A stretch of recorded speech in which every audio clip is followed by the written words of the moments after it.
안녕하세요. 시장을 배우는 시간, 매경학교에 입학하신 여러분 환영합니다. 매일경제TV 머니클래스의 김현서입니다. 안녕하세요. 여러분의 머니멘토 머니클래스의 김기은입니다.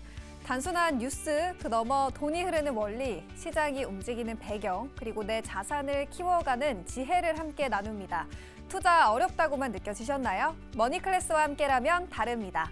네, 실전 투자에 꼭 필요한 지식부터 인사이트 꼼꼼하고 또 쉽게 공부해 보겠습니다. 기은 씨, 오늘 1교시에는 어떤 수업이 준비가 되어 있나요? 네, 1교시에서는요, MBN골드 이창원 매니저의 트레이딩의 정석, 돌파 매매 관련해서 차트 분석 수업이 준비되어 있고요.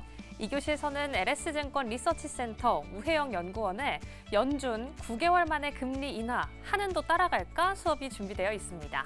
여러분의 돈 공부 파트너 머니클래스와 투자부터 주식, 부동산 또 금리까지 매일 쏟아지는 정보 속에서 진짜 나에게 필요한 건 무엇인지 헷갈림은 줄이고 또 실력은 높이는 시간.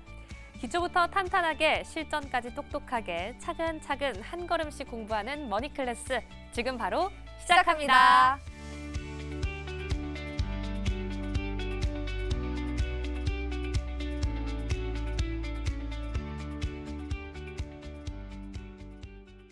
네, 머니클래스 이제 바로 출발해 보겠습니다. 시장의 전체적인 흐름을 보고 기업의 본질에 또 집중을 해봐야겠죠. 시장의 전체를 보는 안목, 그리고 기업들의 이 펀더멘털 분석을 철저하게 해주시면서 우리 포트의 답을 찾아줄 선생님 모셔봤습니다. 매일경제TV 대표, 장보는 남자죠. MBN골드 이창원 매니저 오늘 모셔봤습니다. 매니저님, 안녕하세요. 네, 안녕하십니까. 이창원입니다. 네. 매일 우리 현서 아나운서랑 아침마다 시장을 봐주고 계시잖아요. 네, 맞습니다. 제가 또 소문을 들어보니까 조선주 저점에 공략해서 바로 급등하고, 그리고 로봇주에서도 하루 만에 20%의 수익률, 그리고 오늘 20% 넘게 급등한 캠트로닉스도 최근에 말씀해 주셨다고 들었어요. 네, 뭐 최근에 수익률 어마어마한데. 최근에 이제 종목들이 그래도 좀 시장과 잘 맞아서 좀 좋은 수익률을 얻어가고 있습니다. 그래서 지금 뭐 최근 보면은 이제 제가 말씀드린 종목뿐만 아니라 많은 종목들이 좋은 흐름을 보여주고 있어요. 그래서 이제 시장이 항상 좋지만 또 않고 그다음에 항상 나쁘지도 않습니다. 그래서 우리가 이렇게 시장이 좋을 때는 좀 적극적으로 매매를 해서 수익을 가져와야 시장이 조금 지지부진해질 때 또 수익금으로 좀 버티고 좀 그런 전략도 이제 필요할 것 같습니다. 네. 네, 오늘은 어떤 주제로 수업해 주실 거예요, 선생님? 네, 오늘은 제가 여러분들 또 오랜만에 선클래스에 나왔기 때문에 정말 진정한 교육을 좀 해드리고 싶어서 가지고 나왔습니다. 그러니까 뭐 단순히 또 시황이나 아니면은 뭐 업황 같은 거는 이제 그런 부분도 물론 중요하지만은 그래도 이제 선클래스의 약간 목적이 약간 트레이딩, 그 이제 그런 쪽이기 때문에 제가 이제 한번 가보도록 하겠습니다. 네, 트레이딩 관련해서 오늘 또 차트를 봐주시는 방법 설명해 주신다고 들었어요. 우리 머니클래스에서 저희 꼼꼼하게 수업 들어보도록 하겠습니다, 선생님. 첫 번째 질문으로 이 월가 영웅인 피터 린치가 개인 투자자가 이제 주식 투자로 손실을 보는 가장 큰 이유는 이 주식을 왜 샀는지 모르기 때문이다라는 명언을 남긴 분이죠. 네, 이분 맞습니다. 관련해서 좀 수업 내용 가져와 주셨는데 어떤 비법이 숨어 있을까요? 네, 우선은 우리가 이제 피터 린치의 말은 결국은 어떤 종목을 매매할 때 기준과 원칙이 있어야 된다는 말이거든요. 그리고 그렇게 이제 원칙과 기준으로 매매를 하고 매수를 해야 그 종목을 올라갈 때는 수익을 극대화할 수 있고요. 그다음에 떨어질 때도 좀 심리가 좀 안정적이거든요. 네네, 맞아요. 네, 그러니까 만약에 예를 들어서 우연히 그냥 샀는데 갑자기 올라. 그러면 어떤 생각이 드냐면 이거 빨리 그냥 팔아야겠다. 그러니까 기업 내용을 모르니까 한 5% 먹고 잘 팔았다. 오늘 이걸로 밥 사 먹어야지 하면 다음날 상한가가 있고 그런 경우가 굉장히 많죠. 그래서 이런 거는 이제 기준과 원칙이 없어서 그런 겁니다. 그래서 이제 제가 이제 피터 린치 이제 그 명언을 한번 넣어봤고요. 오늘 이제 물론 이 멘트는 약간 중장기적인 그런 매매를 하기 위한 멘트지만 오늘은 조금 교육은 좀 트레이딩, 단기 트레이딩 기준으로 한번 말씀드려볼게요. 네. 투자를 할 때 그러니까 본인만의 기준을 좀 명확하게 세워야 네, 될 것 있어야 같은데 됩니다. 네. 또 차트 분석에서 또 어떤 기준이 필요할지 중요하거든요. 이 네. 부분은 어떤 부분을 알아야 될까요? 차트 분석할 때. 네, 오늘 그래서 제가 가지고 나온 그 바로 교육 내용이 네. 기준봉이라는 겁니다. 기준봉이 뭐예요? 네, 기준봉이라고 하면은 바로 이제 기관 외국인 또는 개인들의 좀 메이저 수급이 처음으로 좀 입성했던 그 장대 양봉을 얘기합니다. 네네네. 네, 그래서 이 기준봉을 기준으로 우리가 이제 트레이딩을 한다라고 이제 얘기를 하는데, 자 그러면 직접 한번 화면 보면서 말씀드릴게요. 네. 네, 자 보시면은 기준봉으로 매수 진입을 할 때 고려해야 될 상황인데요. 대량 거래량은 반드시 터져줘야겠죠. 거래량. 네, 그래서 이제 급등을 한다라는 거는 그만큼 이제 거래량이 많이 터져준다라는 건데, 이제 정확히 얘기하면 거래 대금인 겁니다. 뭐 예를 들어서 최근에 네이버가 지금 이제 업비트 운영사인 두나무와 합병한다 그래서 네. 하루 만에 무려 3조 6천억 원의 대량 거래량을 동반한 장중 13%의 급등이 나왔거든요. 맞아요. 그래서 그런 게 바로 기준봉이라고 말씀을 좀 드려볼 수가 있겠고, 이런 기준봉이 생기는 거는 개인들이 뭐 예를 들어 저도 이제 전문가고 그 다음에 방송에서 추천을 하지만 방송에서 한번 띡 추천했다 그래서 네이버가 뭐 하루에 10%씩 급등하진 않잖아요. 그쵸. 네, 근데 이제 기준봉이라는 거는 그만큼 시장의 모든 참여자들이 그리고 기관 외국인들이 붙어줘야 그 기준봉이라는 게 생기는 거고, 그 기준봉 안에서 예를 들어서 처음에 투입된 자금 밑으로 거의 떨어지질 않습니다. 그래서 이제 그런 기준으로 이제 매매를 한다라고 말씀을 드리겠는데, 요거는 좀 차트를 보면서 얘기를 해야 시청자분들도 조금 이제 자세하게 좀 디테일하게 좀 알 수 있을 것 같아요. 네. 네. 기준봉 관련해 설명을 해주셨는데 이제 기준봉이 뭔지는 알겠는데 그러면 기준봉이 어떨 때 들어가야 되고 어떨 때 팔아야 되는지가 궁금하거든요. 네, 이 맞습니다. 부분은 어떻게 세워봐야 될까요, 전략? 네, 우선은 그러면 그 기준봉 눌림 매매 예시 첫 번째 한번 보면서 네. 말씀 한번 드려볼게요. 자, 우선은 이제 지금 보는 화면은 바로 이제 SK 이터닉스라는 화면 이제 종목인데요. 이제 우리가 이제 뭐 SK 이터닉스 지금 이제 SOFC 관련해서 연료전지로는 뭐 다 알고 계신 종목입니다. 보시면은 여기 그 제가 빨간색으로 이제 네모 쳐놓은 데 있죠. 여기가 이제 대량 거래량이 터지면서 급등했던 자리죠. 거기가 기준봉인 거예요? 네, 맞습니다. 그러니까 이런 그 시가총액이 조단위 종목들은 개인들이 잠깐 뉴스 나온다고 산다 그래서 저런 기준봉이 생기지 않거든요. 네. 그러니까 기관 외국인이 본격적으로 좀 정말 그 하루 날 잡고 엄청난 거래 대금을 쏟아 부었기 때문에, 돈을 쏟아 부으면 저렇게 장대 양봉이 생기는 겁니다. 그러면 이 기준봉, 그러니까 이제 만약에 이런 그 장대 양봉이 생길 때 그날 바로 따라 들어가면 그거는 불나방 매매밖에 안 되는 거죠. 그러니까 갑자기 급등할 때 그냥 따라가면 내가 사면 또 거기가 고점 아니겠습니까? 그렇죠. 거기가 고점이죠. 네, 그렇기 때문에 이렇게 매매하는 게 아니라 보통 기준봉 눌림 매매는 충분한 시간을 거쳐서 이제 갑자기 그러니까 말 그대로 불나방들이 고점에 붙어서 이제 한 달 정도 조정을 보이면 정말 괴롭죠. 너무 괴롭죠. 네, 본전만 오면 나는 팔 거야. 아니면 정말 괴롭다. 뭐 여러 가지 이제 뉴스 나오고 좋다고 하더니 망했네. 뭐 이런 생각을 하면서 고통스러워하는 그런 이제 상황이 나오는데. 투자자들 마음을 잘 아시네요. 네, 그럼요. 네. 당연히 잘 알죠. 네, 그래서 여기 보시면은 이제 웃으면 안 되는 내용인데 죄송합니다. 그러게요. 네, 그래서 이제 물리신 분들. 자, 그래서 보시면은 이제 파란색 선이 있죠. 네. 이제 어떤 종목이든 그 조정을 조정을 받더라도 이렇게 기준봉 하단, 그러니까 처음에 기관 외국인이 처음 돈을 투입하고 나서 그 기관 외국인이 빠져나가지 않았다면, 만약에 처음 투입한 그러니까 가격 라인 밑으로 떨어지면 기관 외국인도 손해를 보는 거 아니겠습니까? 그쵸? 우리가 흔히 말하는 뭐 세력이나 아니면 메이저 수급이 다 그런 개념인데, 네. 그러면 이제 그 처음에 투입된 그 가격 라인 대가 다시 한번 투자자들이 이 자리 밑으로는 이제 빠지지 않겠다라고 하는 심리적인 지지 라인이 되는 거예요. 네, 그래서 여기도 보시면은 보통은 저렇게 이제 마지막에 여기 보시면은 이제 반등을 주고 네. 다시 턴어라운드 되는 모습을 이제 보여주는 겁니다.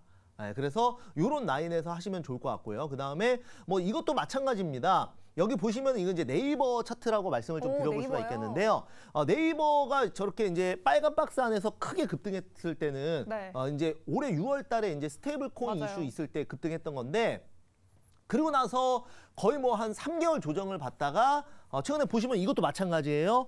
기준봉 첫 라인 있죠? 여기 이제 그 빨간색 박스권 하단 지금 제가 파란색으로 그어놓은 네. 여기서 정확히 반등하면서 턴어라운드가 진행이 된다는 거죠. 그래서 이렇게 우리가 눌림목 매매를 할 때 그냥 단순히 아무런 기준 없이 적당히 빠졌을 때 사는 게 아니라 이렇게 장대양봉 처음으로 대량 거래량이 터지면서 윗꼬리가 짧은 장대양봉이 생긴 하단에서 이제 본격적인 턴어라운드가 진행될 때 매매를 해보자고 저는 말씀을 좀 드려보도록 하겠습니다. 그러니까 거래량이 대량으로 터지면서 네. 윗꼬리가 짧은 장대 양봉이 왔을 때 그 네네. 장대 양봉의 밑에서 매수를 해보면 성공적인 투자가 될 수 있다라는 네, 거죠. 근데 이제 중요한 건 여기서 거래량이라는 건 정말 네. 압도적으로 많이 터져야 됩니다. 압도적으로. 네, 평소의 일반적인 거래량이 한 10배 이상.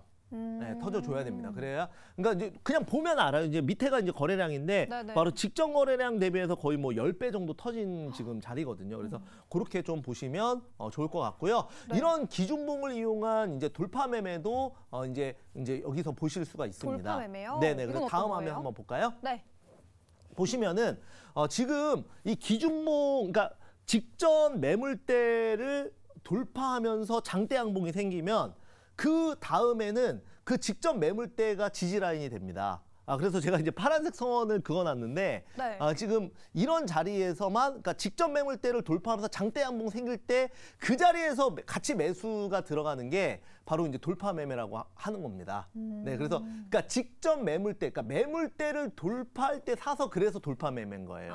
그냥 무조건 아무 데서나 뭐 가격대 돌파한다고 돌파가 아니라 직전 매물대를 장대 거래량, 그러니까 장대 양봉 플러스 대량 거래량이 터지면서 급등할 때 같이 사주는 거예요. 네. 그래서 여기가 이제 돌파가 되면, 그러니까 이제 투자를 망설이던 그 대기 투자자들도 그 자리가 이제 그 만약에 돌파를 못하면 쌍고점이 형성이 되는 거거든요. 네. 그런데 돌파를 해주게 되면 이제 대기 시장 참여자들도 같이 매수를 해주면서 순간적으로 슈팅이 나오거든요. 그러니까 1번 양봉 보시면은 저기가 이제 전고점이잖아요. 네. 그러면서 옆으로 기다가 2번 양봉에서 전고점을 돌파해 주잖아요. 네. 그럼 순간적으로 슈팅이 나오거든요. 네, 그러면 거기가 이제 그 돌파 매매가 되는 거고 다시 또 조정을 받아서 이제 파란색 선 라인 보이는데 네네. 거기까지 다시 떨어지면 거기서 사면 또 눌림 매매가 되는 거예요. 그러니까 제가 이제 드리고 싶은 말씀은 그래서 이제 돌파 매매든 눌림 매매든 종가 베팅이든 어떤 매매든지 하나의 어떤 그 같은 원리로 이제 그 기준은 똑같다라는 거죠. 네. 그 기준 안에서 거기를 돌파하면 돌파 매매가 되는 거고, 그리고 다시 급등했다가 그 기준 이제 라인까지 떨어지면 네. 그 자리가 바로 눌림 매매가 된다라는 겁니다. 네, 그래서 기준봉을 기준으로 여러 가지 매매 방법이 있는데 네네. 돌파 매매 그리고 눌림 매매까지 함께 참고해 보시면 좋을 것 같습니다. 네네. 매니저님 조금 전에 말씀해 주셨던 종목에 대해서 저 조금 더 여쭤보고 싶은데 네네. 우선 네이버부터 한번 볼까요? 네이버 네. 29만 5천 원까지 네네. 올해 중순이었죠. 그때 네네. 찍고 2달 동안 긴 조정을 거쳤는데 네네. 최근에 또 다시 급등이 나왔잖아요. 네, 맞습니다. 오늘 10월 1일 거래일을 기준으로 봤을 때는 또 5%대 장대 음봉이 나왔는데 음봉이 네네. 2거래 연속으로 나왔더라고요. 네, 맞습니다. 그러면 이 네이버는 지금 매물 소화 과정이라고 봐도 되는 거예요? 네, 지금 이제 네이버 같은 경우는 저는 매물 소화 과정으로 보고 있고요. 이제 중요한 거는 이제 그 장대 양봉과 함께 대량 네. 거래량이 터진 다음에 조정을 보일 때 거래량이 그 같이 음봉과 대량 거래량이 같이 터져주면은 네. 그거는 어떻게 보면 기관 외국인이 이탈했다고 봐야 되거든요. 오, 네, 하지만 오늘 같은 경우에는 음봉이 마이너스 5% 정도 음봉이 떨어졌지만 거래량이 굉장히 많이 말라 있어요. 네. 감소가 된 상황이기 때문에 저는 충분히 지금 자리에서 들어가 봐도 된다. 아, 그렇게 정말요? 좀 말씀을 좀 드려보겠습니다. 저는 지금 자리가 진짜 충분히 눌림목이라고 저는 생각을 해요. 제가 이제 방송에서도 이제 순환마 종목으로 제가 이제 굉장히 좀 이쪽을 좀 많이 말씀을 드리고 있는데 네네네. 충분히 저가에서 좀 담아볼 수 있는 자리라고 저는 생각을 하고 있습니다. 그럼 좀 얼마까지 룸이 열려 있다고 보세요? 저는 이제 네이버 같은 경우에는 이번 대량 거래량이 네이버 상장 이후에 네. 주봉 기준으로 20년 만에 처음으로 바닥에서 엄청난 대금이 들어온 거거든요. 그렇기 때문에 저는 그 이번에 네이버가 본격적으로 상승을 한다면 코로나 때 정고점이 46만 원 수준이에요. 저는 네. 거기까지도 갈 수 있다고 생각을 합니다. 아, 정말요? 네. 지금 여기 정고점은 네. 올해 6월 달 그쵸. 기준이고요. 29만 5천 원. 네네. 그래서 이제 46만 원까지는 충분히 저는 그 이번에 네이버 이번엔 그 두나무와 지금 그 네이버 이제 네. 정확히는 이제 네이버 파이낸셜이죠. 그쵸. 그리고 이제 두나무는 네이버 손자 회사로 들어가는 건데 결국은 네이버는 한국의 테더. 그리고 지금 이제 업비트는 현재도 글로벌 거래소 기준으로 세계 4위권이지만 바이낸스처럼 네이버도 그러니까 이제 업비트도 네. 이제 성장하지 않을까. 그래서 오. 스테이블 코인을 거래할 수 있는 은행 역할을 저는 할 거라고 보고 있습니다. 네이버가 오늘 좀 급락이 나와서 이제 네. 그 두나무 이슈가 끝난 건가 했는데 여전히 이슈는 살아있다. 네이버에게 굉장히 큰 호재고 이창훈 매니저는 46만 원까지도 정고점까지 계속해서 상방을 열어두고 있는 기대감 보여줬습니다. 네. 다음 종목으로 넘어가 보려고 하는데요. 나우로보틱스 얘기를 해볼 텐데 나우로보틱스는 최근에 되게 가파른 행진을 보여줬잖아요. 로봇주가 오늘 또 전반적으로 쉬어갔는데도 나우로보틱스는 강한 상승폭을 켜내기도 했습니다. 네네. 이 종목을 또 VIP방에서 소개를 해주셨다고 하는데 이 부분은 네. 또 어떤 내용일까요? 네, 이제 로봇주는 제가 이제 방송에서도 네. 상당히 많이 말씀을 드렸었고, 그쵸. 그리고 이제 또 뭐 VIP 방에서도 매매를 많이 했던 종목들입니다. 그래서 근데 이제 로봇주는 저는 갈 수밖에 없다라고 보고 있고요. 일단은 로봇주는 그 대표적인 금리나 수혜주 아니겠습니까? 그쵸. 네, 그래서 지금 그 하반기에 두 번 이상의 금리 인하가 좀 예정된 상황에서 지금 이제 그 로봇주는 그리고 또한 내년에는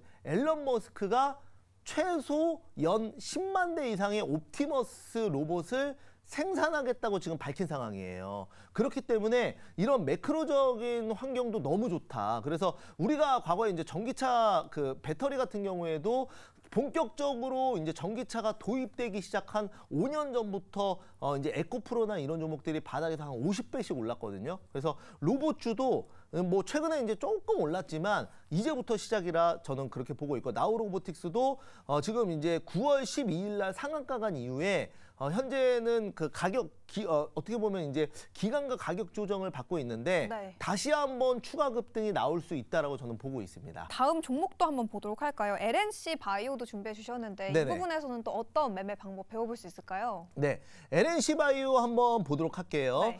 LNC 바이오 같은 경우가 이제 제가 이제 돌파 관점에서 돌파 매매. 네, 이제 조금 디테일하게 좀 그 PPT 자료 이제 가지고 나온 건데요. 네. 여기 보시면은 바로 저 자리입니다. 그러니까 매물대가 형성된 상황에서 저 매물대가 사실 어떻게 보면은 저길 뚫지 못하면 계속 저항대로 활용이 되는 거잖아요. 하지만 저 매물대는 이제 뚫어주는 순간 이 종목을 매수하지 않을 매수를 대기하고 있던 투자자들도 이제 한 번에 시장가로 매수가 들어오면서 순간적인 슈팅이 나오는 거거든요. 네. 그러니까 계속 그 압력으로 누르고 있다가 이게 이제 뚫리는 순간 갑자기 펑 터지듯이 이제 순간적인 그 슈팅이 나오는데 그게 바로 이제 돌파 매매라고 저는 말씀을 좀 드려볼 수가 있겠고요. 그래서 LNC 바이오도 이 이후에 이제 요 자리에서 이제 돌파가 되면서 네. 당일날 상한가에 들어가는 그런 흐름을 보였습니다. 그래서 지금 그 뭐 바이오 같은 경우에는 네.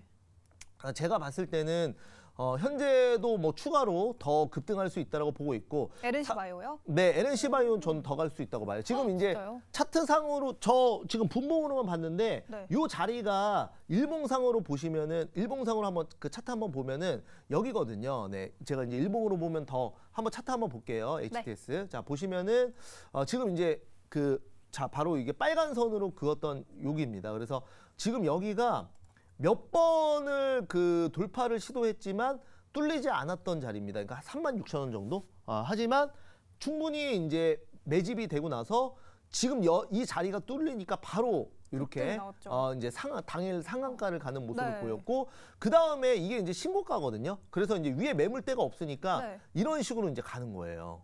네. 그래서 이렇게 이제 전고점 돌파가 확실하게 대량 거래량을 통해서 이루어지면 그때는 오히려 이제 높다라고 생각하는 게 아니라 같이 따라 붙어줘야 된다라는 말씀을 좀 드려보도록 하겠습니다. LNC바이오 너무 많이 오른 거 아닌가 싶었는데 주가가 반년 동안에 170%나 올랐더라고요. 네, 근데 이제 그거는 사실 크게 의미는 없습니다. 네, 그래서 바이오 같은 경우에 뭐 하다못해 알테오젠 같은 경우는 뭐 30배, 50배도 오르는 상황에서 그렇죠. 170%는 사실은 그렇게 크게 오른 건 아니다라고 말씀드리겠습니다. 네. LNC바이오 여전히 추가 상승 여력 남아있다, 더 갈 수 있다라고 긍정적인 전망 얘기해 주셨습니다.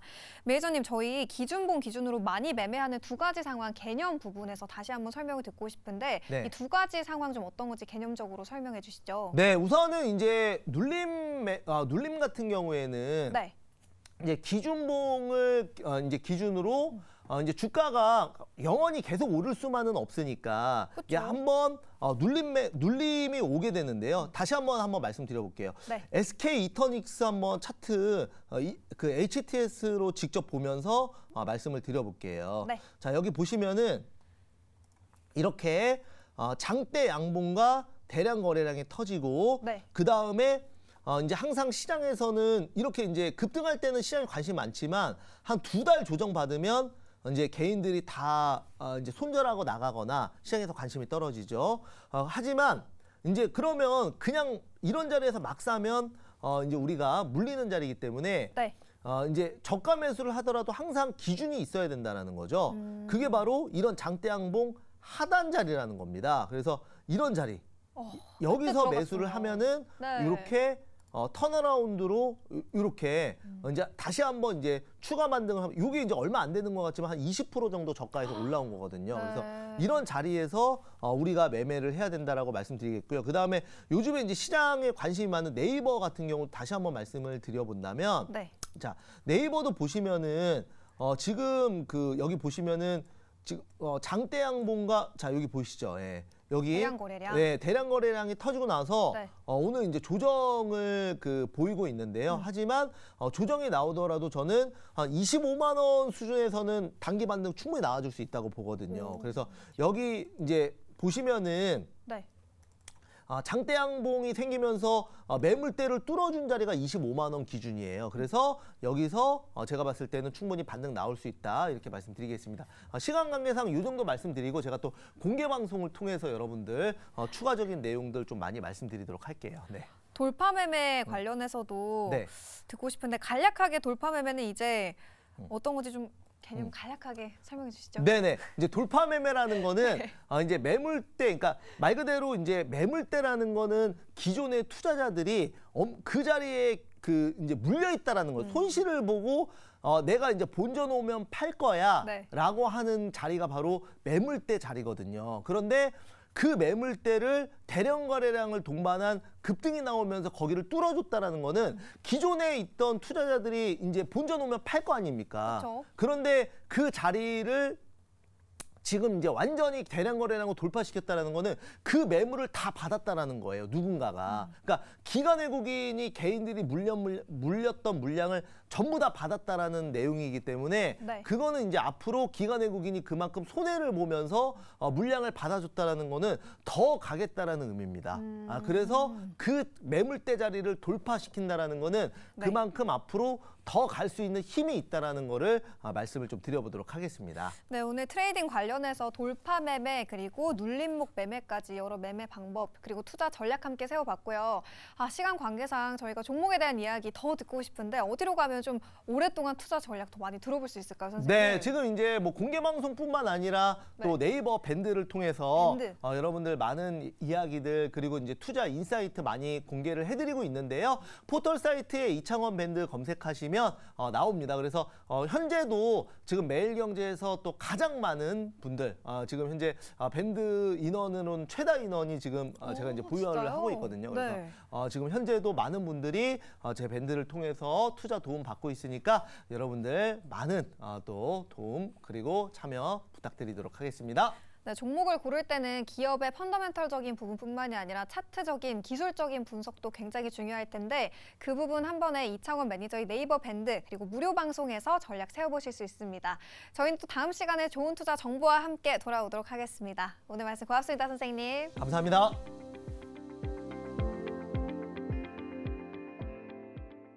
네, 2교시 수업 이어서 시작해 보도록 하겠습니다.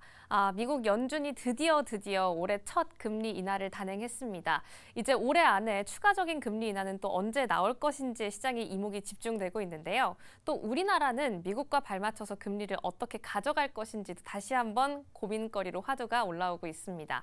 이런 현 시점 오늘의 선생님과 함께 금리 이야기 전반적으로 나눠보도록 할게요. 오늘은 LS증권 리서치센터 우혜영 연구원 나오셨습니다. 반갑습니다. 안녕하세요. 네, 반갑습니다, 선생님. 간략하게 자기소개부터 한번 부탁드릴까요? 네, 안녕하세요. 저는 LS증권에서 채권 담당하고 있는 우혜영입니다.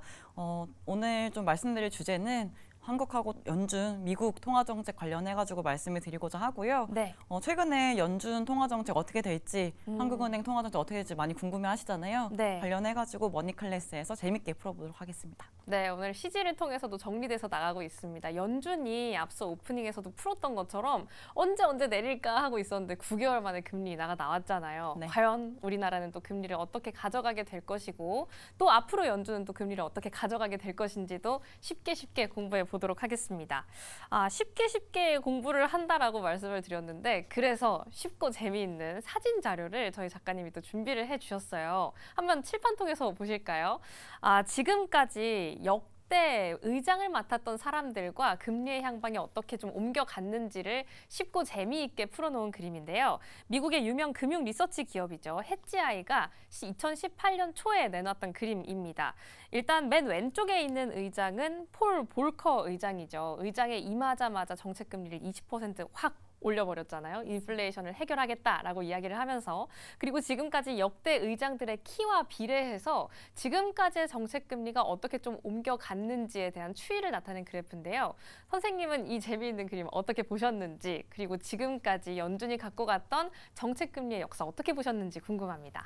네, 말씀해주신 것처럼 보시면은 기준금리 이제 인상을 얼마나 할까에 네. 대한 궁금증이 2022년 3년도에 있었어요. 근데 이때 얘기가 나왔던 것들이 과거에 폴 볼커, 앨런 그린스펀, 버냉키 등등등 연준 의장들이 네. 키를 보면 컸으니까 금리를 많이 인상했다라고 얘기를 많이 했거든요. 근데 파월 의장 역시도 작은 키는 아닙니다. 그래서 180cm더라고요. 맞아요. 그래서 기준금리를 이번에 인상을 할 때에 0.25%에서 거의 뭐 5.5까지 올렸는데 그만큼 과거에 큰 사람들이 빠르게 올렸던 것만큼 파월 의장도 키에 맞춰서 빨리 올린 것이 아니냐, 빨리 올리지 않겠냐 이런 얘기 했던 거거든요. 네. 그래서 그림 보시면 재밌겠지만 실제로 525bp 인상을 했고 지금은 물론 인하를 하고 있긴 하지만 네. 이제 인상을 앞두고 있을 때 키에 따라간다라고 하는 얘기가 나와가지고 많이 봤던 그림이었다고 보시면 될 것 같아요.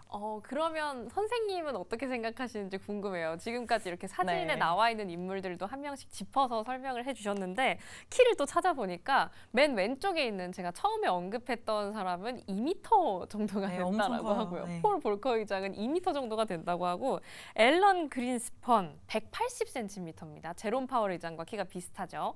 그리고 살짝 그래프가 낮아져 있는 부분의 키는 한 170, 150 정도가 된다고 하는데 선생님은 이 그림 어떻게 생각하세요? 진짜 이렇게 가는 것 같다라고 보세요?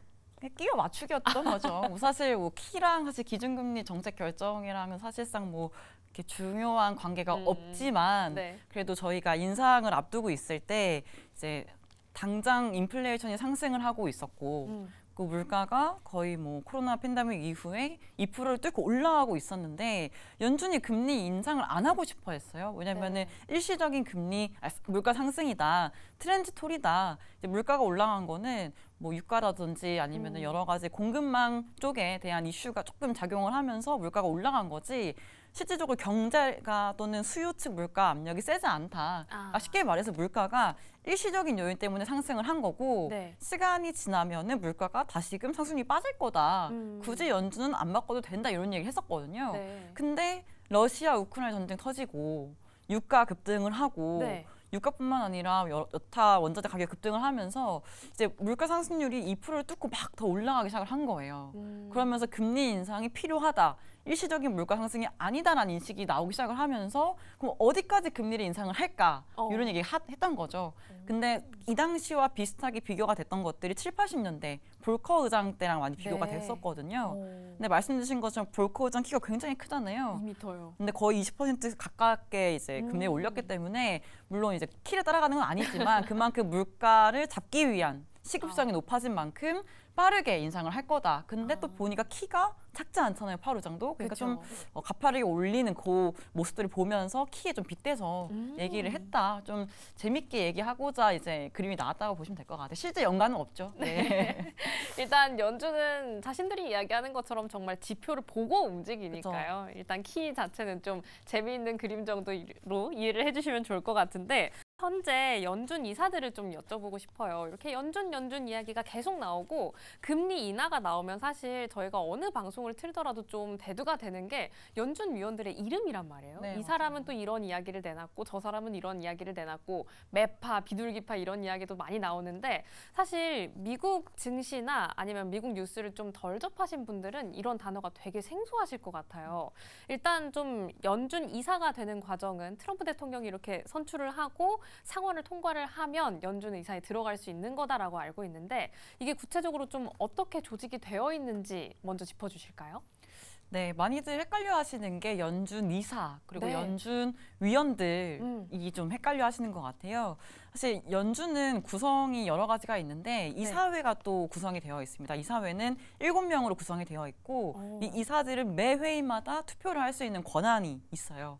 그리고 이사들은 이제 임기가 14년인가 동안 할 수가 있기 때문에 그 14년 동안 이제 좀 오랜 기간 동안 임기를 가질 수 있는 사람들이다. 네. 근데 중요한 거는 이사들 중에서 연준 의장이 선출이 되고 연준 부의장이 선출이 된다. 이렇게 봐주시면 좋을 것 같습니다.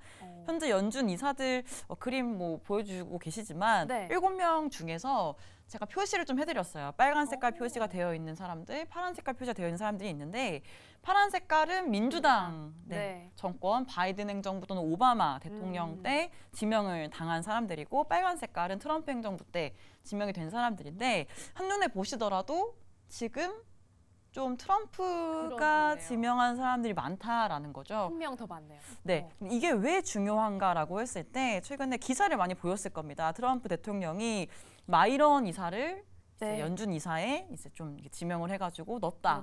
그리고 리사 쿡 이사를 해임하고 싶어한다.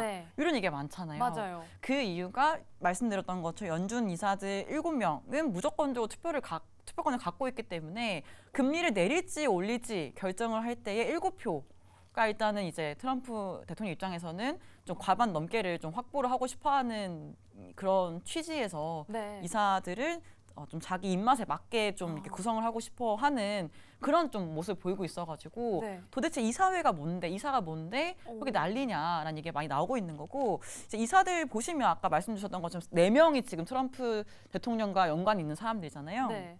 그만큼 트럼프 대통령이 원하는 방향성, 뭐 금리 인하, 공격적인 금리 인하 이런 것들을 뒷받침해줄 수 있는 의견을 낼 수 있다는 거죠. 근데 또 생각을 하셔야 되는 것들은 투표권을 갖는 사람 12명입니다. 그러니까 7명의 이사 플러스 5명의 연준 이제 그 지역 연준 총재들이에요. 그러니까 12개의 지역이 있거든요. 12개의 지역이 있는데 5명이 번갈아 가면서 투표권을 갖게 됩니다. 네, 그래서 매년 투표권을 갖는 지역 그들이 달라지는데 지금은 그 7명을 제외한 5명 중에서 한 3명 정도가 도비시하다. 그러니까 금리 인하에 대해서 조금 동의를 하고 정책을 완화적으로 가져가자라고 얘기하는 사람들이고 한 2명 정도 또는 2명, 3명 정도가 매파적인 사람들, 호키시하다. 금리 인하 조금 이제 서두르지 말자. 좀 생각을 해보자. 이렇게 의견을 하고 있는 사람들이라서 12명 중에서 12명 중에서 한 2-3명 정도가 조금 이제 호키시하다. 금리 인하를 방해를 할 수 있는 사람들이고 한 9명 정도, 8명 정도는 금리 인하에 대해서 동의를 하고 있는 사람들이다. 근데 문제는 보여드린 것처럼 이사들 중에서도 트럼프 대통령이 지명한 사람들 트럼프 대통령의 조금 이제 의견을 많이 어필할 수 있는 사람들로 구성이 되어 있다 보니까 네. 요거는 연준 독립성 쪽의 문제 쪽으로 조금 연결이 돼가지고 이게 과연 맞는 방향이냐, 맞아요. 이게 과연 금융시장에서 받아들일 때 우리가 금리 인하를 마냥 좋게 받아들일 수 있는 거냐, 연준 독립성 훼손되는 건데 이게 좋은 거냐, 이렇게 좀 얘기가 나오고 있는 거죠. 네. 네, 이런 이야기들이 정말 기사를 통해서도 많이 나오고 그 안에 좀 화제의 중심에 있었던 인물이 언급해 주셨던 스티븐 마이런 이사잖아요. 이게 이 사람이 처음 취임을 했을 때 연준 위원들이 보통 취임을 하면 의장이나 부의장이 자기 집무실에서 이렇게 선서를 받아주고 네. 통과 의례처럼 하고 간다라고 하는데 좀 이례적으로 이게 없었다라고 하더라고요. 그래서 선서를 아무도 받아주지 않아서 그냥 그 출근길에 법원에 들러서 지방 판사한테 선서를 하고 첫 출근을 했다라는 이야기도 전해지고 있는데 뭔가 선생님이 말씀해 주신 걸 들어보면 좀 그럴 수도 있겠다. 왜냐하면 말씀해 주신 것처럼 독립성을 해치는 거에 중심에 있는 인물이 처음으로 들어오게 된 거니까 이런 현상이 벌어졌다라고 보여지는데 선생님은 어떻게 보셨어요? 이런 연준 내 왕따 어떻게 보셨나요? 왕따가 아닐 수 있어요. 왕따가 아니라 어쨌든 행정부 트럼프 대통령이 이제 갖고자 하는 방향성, 그러니까 사실 관세 정책도 이 마이런 이사 지금 이제 백악관 경제자문위원장 같이 하고 있는데 이 사람의 보고서에서 이제 착안을 한 거지 않습니까? 미국의 달러의 지위 내지는 관세 부과, 뭐 100년짜리 미국 채권 이런 것들 다 이 마이런 이사의 머릿속에서 나온 거기 때문에 지금은 물론 이렇게 연준 내에서 환영을 못 받는 모습이지만 이분은 뭐 내년도 1월까지는 이제 임기를 하겠죠. 그 잔여 임기를 채우는 거니까요. 하지만 그 앞으로 남은 4분기 통화 정책, 그러니까 10월 달, 12월 달, 내년 1월 달까지 봤을 때 트럼프 대통령이 원하는 의견을 내면서 왕따처럼 보이지만 그게 아니라 오히려 막강한 파워를 등에 쥐고 얘기를 할 수 있는 사람이고, 그다음에 아까 보여줬던 그림 중에서 월러 이사랑 바우만 부의장도 조금은 이제 트럼프 지명을 받은 사람들이기 때문에 마이런 이사의 뒤를 바칠 겁니다. 그래서 지금은 물론 이제 티는 낼 수 없죠. 왜냐하면 연준 독립성을 훼손하는 문제들, 연준은 이 행정부랑 독립적으로 데이터를 보고 결정을 해야 되는데 정치적으로 흔들리면 안 되잖아요. 근데 지금 이제 그럼 드러내는 모습을 통해서 너무 환영하는 모습 보이면은 약간 이제 의아할 수 있다 보니까 일단 뭐 쇼잉일 수도 있다. 그래서 결론적으로는 마이런 이사는 트럼프 대통령의 거의 뭐 대변인처럼 들어온 사람이기 때문에 사실 왕따처럼 보이지만 왕따가 아니다라는 저는 생각을 하고 있죠. 이게 이 사람이 좀 그 집단 안에서 의견을 달리하고 있긴 하지만 의견을 달리하고 있다고 하기 좀 애매하죠. 그쵸. 하지만 왕따가 아니라 뒤에 든든한 백을 업고 있는, 또 FOMC 관련해서 이야기를 해주셨는데 한 차례 지내고 넘어간 9월 FOMC 한번 다시 여쭤보도록 할게요. 꼼꼼히 뜯어보도록 할 텐데 이날 FOMC에서 나온 점도표 어땠는지 여쭤보고 싶어요. 어떻게 보셨는지도 궁금합니다. 네, 이게 보시면은 점도표가 연내 추가 2번 인하를 시사를 하고 있습니다. 이제 9월 인하 빼고 4분기 남은 회의에서 2번 더 인하한다라는 거를 시사를 하고 있는데, 사실상 이것도 좀 잘 뜯어보시면은 중간값이 3.6이라는 거예요.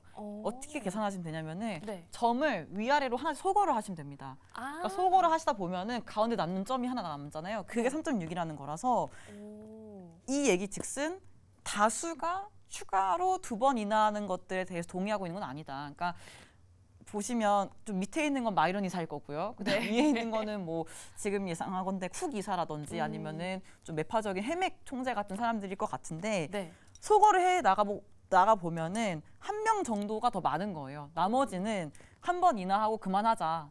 한 명은 인하하지도 말자. 이런 의견을 내고 있는 거거든요. 그러니까 연준 위원들 중에서 아직까지는 금리 인하에 회의적인 입장을 보이고 있는 사람들이 좀 존재를 하고 있고, 심지어 연내 2번 인하를 얘기하는 사람들은 그 반대 포지션에 있는 사람하고 비교해봐서 3명밖에 더 많지 않다는 거거든요. 그러니까 아직은 연준 내에 이견이 조금 첨예하게 갈려 있는 거고, 이 얘기인 즉슨 연내 2번 인하에 대해서 너무 자명하게 확고하게 낸 의견은 아니다라는 거죠. 그러니까 물론 저 역시도 연내 2번 인하를 말씀드리지만 점도표를 보고 느낄 수 있는 거는 생각보다 많은 사람들이 2번 인하하는 거에 대해서 아직은 좀 회의적인 입장을 보이고 있기 때문에 이제 이날 금리도 하락한 게 아니라 금리가 반등을 사실 했거든요. 그러니까 금리 인하에도 불구하고 연내 2번 인하한다라는 점도표에도 불구하고 이날 장중 미국채 금리는 상승을 했습니다. 좀 실망을 한 거죠. 네, 그래서 보시는 것처럼 이제 말로는 3.6% 뭐 2번이나 시사했다라고 하지만 내용을 보시면 점을 소거하면서 보시면은 한 명 정도만 조금 더 많은 상황이기 때문에 네. 이제 이게 이제 연내 2번이나를 확실하게 뒷받침해주는 점도표는 아니다. 그래서 향후에 고용지표, 물가지표가 어떻게 되는지에 따라서 조금 바뀔 수도 있어요. 사람들이 인하하자라고 더 많아질 수도 있고 아니면 네. 조금 더 이제 보자 이렇게 바뀔 수도 있기 때문에 아직은 좀 연내 2번이나를 이제 확신을 갖기에는 이 점도표 좀 부족했다 이렇게 보시면 될 것 같습니다. 아, 그래서 이 2번의 추가 인하가 정말 이루어질까라는 걸 확인하면서 시장이 계속 움직이려고 하는 거군요. 그쵸, 그쵸. 이게 만약에 진짜 기정사실화가 됐으면 아, 당연히 하겠지라고 생각하고 그 다음 이슈에 시장이 흔들려야 되는데 아직까지도 지표를 펼쳐볼 때마다 2번 인하 안 되는 거 아니야라고 맞아요. 갑자기 고꾸라지고 하니까요. 2번의 추가 인하는 사실은 좀 어려울 수도 있다라는 점을 생각해야 된다는 것. 그리고 소거를 하면서 봐야 된다는 것까지 맞아요. 좀 새롭게 배운 부분이 많은 것 같습니다.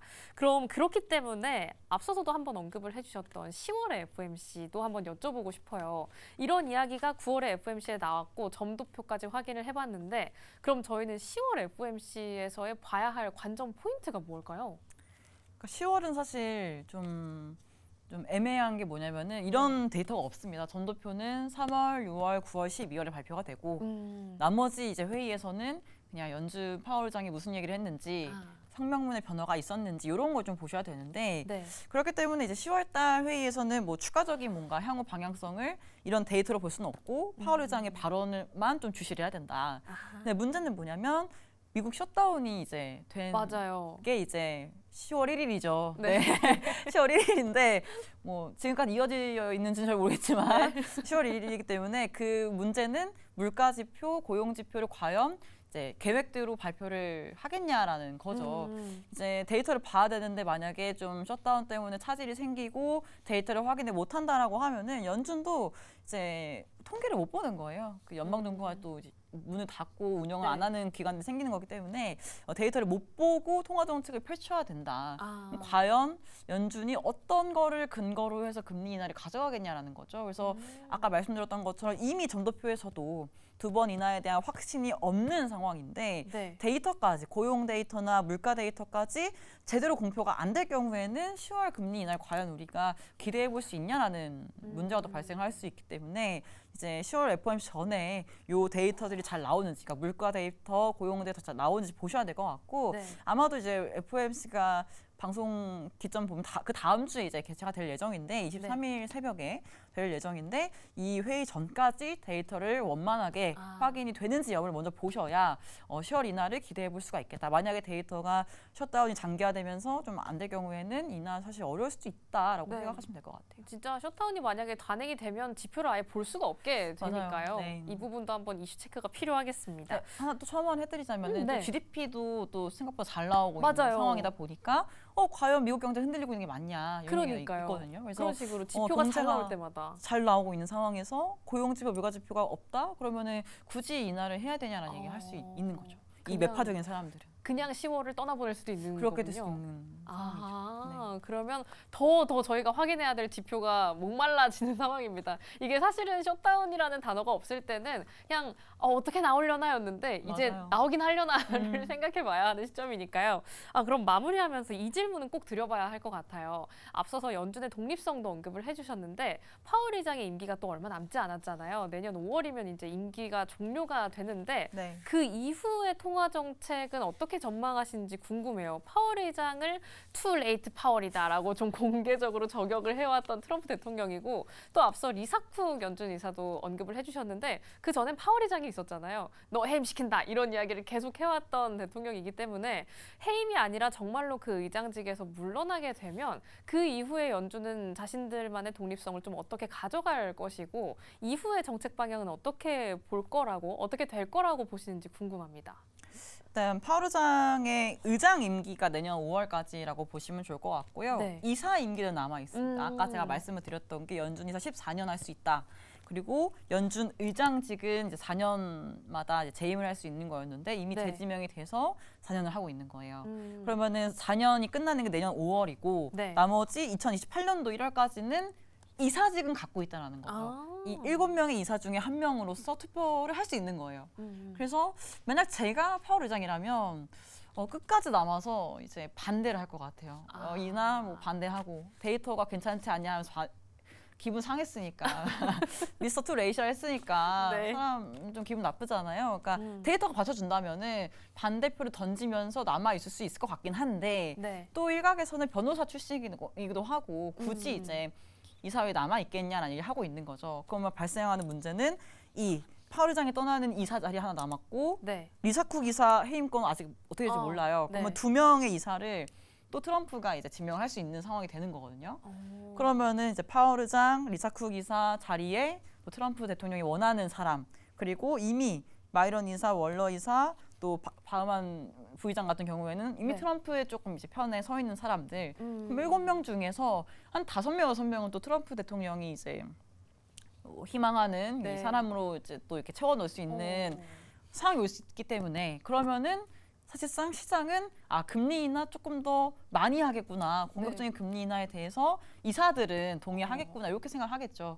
그리고 뭐 시간이 흘리면 알겠지만 미국 경제가 물론 뭐 잘 나오고 있죠. 잘 나오고 있는데 서서히 식어가고 있는 건 맞아요. 소비라든지 내지는 고용 중심으로는 이제 강한 경제는 사실은 아니지 않습니까? 네. 물가도 높긴 높지만 과연 이 정도의 기준금리를 필요로 하는가에 대한 고민이 있을 수 있고 또 한 가지는 관세 정책, 네. 관세 인플레이션 물론 유발을 하지만 이제 올해 8월부터 내년 8월이 가장 세게 관세 영향이 들어오는 시기입니다. 왜냐하면 기업들도 1년 정도의 텀을 두고 물가를 가격을 전가할 거다 얘기하고 있거든요. 그러면 올해 8월부터 내년 8월까지가 요 관세 인상에 따른 가격 증가가 나오는 건데 그럼 내년 9월부터는 어떻게 되겠냐는 거죠. 생각보다 물가가 빠르게 또 둔화가 될 수 있다 보니까 네. 이제 물가 상황만 놓고 보면 오히려 내후년은 물가 상승률이 2%를 허용할 수도 있다. 이렇게 얘기할 수 있는 거거든요. 그러면은 네. 경기가 둔화가 되고 물가도 2%를 좀 이렇게 목표치에 근접해 나간다면 공격적인 금리 인하를 이사들이 주장을 하고 있는 상황에서 네. 지표까지 뒷받침해 주는 거죠. 그러니까 그럼 인하에 대해서도 좀 빠르게 진행될 수 있는 그런 환경이 마련이 되는 거기 때문에 내년도 금리 인하는 좀 되는 방향성으로 보시는 분들이 많은 것 같고요. 네. 저 역시도 금리 인하 필요하다라 말씀을 드리고 있지만 네. 말씀드린 것처럼 성장이 뭐 침체는 사실은 아니고 인플레도 아직까지는 좀 경계를 그러니까 이렇게 완화시키는 어렵다 보니까 네. 중립금리까지만 내리자, 3.25 정도까지만 내리자 이렇게 말씀을 드리고 있습니다. 네, 이렇게 미국 시장에 조금 더 초점을 맞춰서 연준 위원들의 분석부터 금리 인하까지 패턴까지 한번 분석을 해봤는데요. 우리나라 이야기로 좀 마지막 질문을 드려보고 싶습니다. 언급을 해주신 것처럼 FOMC 5일 정도 전에 우리나라 안에서도 또 금통위가 예정이 되어 있습니다. 여기에서 과연 한국은행은 한은을 우리나라의 금리를 좀 어떻게 가져갈까도 궁금한데 동결로 보실까요? 인하로 보실까요? 어떻게 보세요? 뭐 4분기에 회의가 2번 있어요. 10월하고 11월 남아 있는데 저는 11월 정도에 인하를 하는 게 조금 더 가능성이 높아 보인다라고 말씀을 드리고 있고요. 네. 그 이유는 이제 여러 가지가 있겠지만 금융 안정 쪽 리스크가 남아 있습니다. 그러니까 가계 부채 내지는 부동산 가격 이런 것들이 조금 더 주목을 하고 있는 좀 시점이거든요. 네. 의사록을 보시더라도 이제 많은 위원들, 많은 금통위원들이 가계부채 또는 정부의 정책들, 이런 거시건전성 규제 같은 것들 조금 더 이제 봐야 된다. 그리고 좀 이렇게 동조하는 이렇게 모습 약간 네. 보여야 된다 얘기하고 있잖아요. 그러니까 정부에서는 대출 규제하고 있고 공급 대책 내고 있는데 한국은행이 금리를 막 내려가지고 다시 심리를 자극해서는 안 되거든요. 거기 조금 초점을 맞추고 있다는 점을 감안했을 때 이제 아직은 이제 안심하기 이르다. 최근에 뭐 가격들 보시면 아시겠지만 수도권 특히 서울 특히 또 특정 구 중심으로는 가격 상승률이 아직도 좀 높지 않습니까? 그래서 그런 움직임들이 안정이 돼야 되는데 아직은 좀 안 나타나고 있는 모습이 있고요. 또 문제는 앞서 언급드렸지만 10월 FOMC가 어떻게 될지 아직 미지수다. 네. 데이터도 봐야 되고 데이터가 금리 인하를 뒷받침할 수 있는지를 봐야 되는데 만약에 인하가 어렵다라는 식으로 흘러간다면 한국은행도 일주일 전에 통화정책이 있거든요. 네. 쉽지 않죠. 연준 금리 인하 할 거라고 봤는데 안 한다고? 그럼 먼저 하기 좀 눈치 보이는데 이렇게 할 수도 있거든요. 물론 독립적이지만 네. 할 수 있거든요. 그래도 안 볼 수는 없으니까. 네, 안 볼 수는 없으니까요. 네. 그래서 10월 금통위 때 그래 어쨌든 한 번 내릴 거 리스키하게 가져가지 말고 10월에 어떻게 하는지 보고 11월에 하자 이렇게 또 넘어갈 수 있는 부분이 있을 것 같거든요. 그래서 네. 10월보다는 11월 달 말씀을 드리고 있고요. 또 11월 달에는 경제전망치 나옵니다. 경제전망치 좀 바꾸면서 뭐 금리 인하하는데 조금 더 부드럽게 스무스하게 넘어가시다 보니까 10월보다는 11월 달 인하할 거라고 말씀을 드리고 있어요. 여러 가지 면을 보더라도 11월에 하는 게 훨씬 위험을 회피하기는 네. 좋겠네요. 금융 안정을 일단 꾀해야 하고 여러 좀 정책들에 발을 맞춰야 하기도 하고 또 말씀해 주신 것처럼 제가 한국은행 총재여도 그냥 10월에 움직이기 참 어려울 것 같아요. 이게 또 환율 어떤 식으로 문제도 나올지. 있다 보니까 환율 레벨도 맞아요. 조금 높잖아요. 요즘 네. 환율도 계속 1,400원대 위로 올라가면서 1,400원대 환율이 뉴 노멀이냐 이 네. 얘기가 다시 한번 슬금슬금 나오고 있거든요. 그만큼 한국은행 측에서도 좀 눈치를 볼 게 참 많아진 게 아닌가 싶습니다. 또 우리나라의 금리 향방부터 미국 측에서의 추가 인하는 좀 어떻게 나올 것인지도 흐름 파악이 필요할 것 같네요. 저희 또 연말까지 바쁠 것 같습니다. 그럼 이렇게 금리 인하에 대한 이야기 한국과 그리고 미국까지 톱파서 이야기를 나눠봤는데요. 오늘 수업도 어떠셨나요? 저희는 다음 수업에 조금 더 재미있고 조금 더 유익한 이야기로 돌아오도록 하겠습니다. 그럼 오늘의 선생님은 여기서 보내드리도록 할게요. 오늘 말씀 고맙습니다. 감사합니다.